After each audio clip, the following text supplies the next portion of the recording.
Carnivore by K. Anis Ahmed.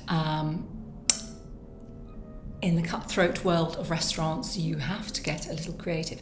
Now, this is a novel, a kind of thriller mystery that is set in the upscaled restaurant world of Manhattan.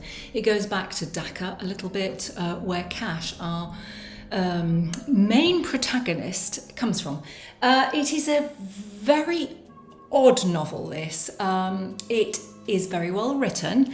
I really enjoyed the wry humour, I enjoyed the progression, but there came a point when I thought, do you know, I'm feeling too queasy, can I actually go on? So in 2008, Kash has bought a restaurant. He has an investor called Boris, who is clearly a sort of, a rogue and a mafioso, and he hangs out with his bully boys.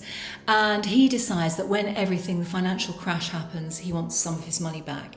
Kash doesn't have it, so Boris is pretty persuasive that he does actually want the money.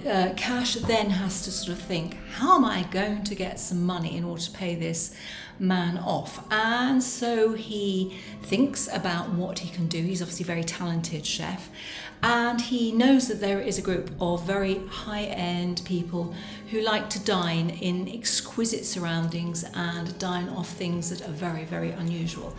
So he looks into what he could possibly provide them for, and they decide on a ship's setting because, a ship will keep its secrets if you're on the water. And he goes through the various bits and pieces that he could actually provide for them. He looks at kazumatsu, which, if you know, is a Sardinian cheese that is full of maggots, and unless you're carefully eating it, it can really destroy your body.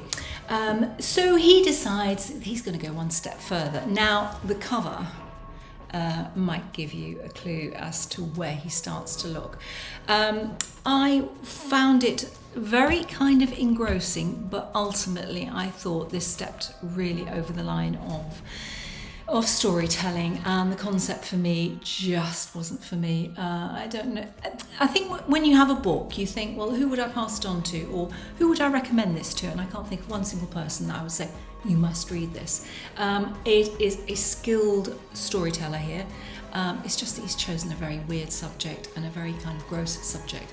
So I think it's certainly not for vegetarians. I don't eat meat. It was pretty irksome. And it's also not for people who are kind of an average disposition. So I don't really know who this is aimed at. Maybe the avant-garde will, hail it in social media, but I think ultimately this novel is destined to disappear into the annals of publishing history.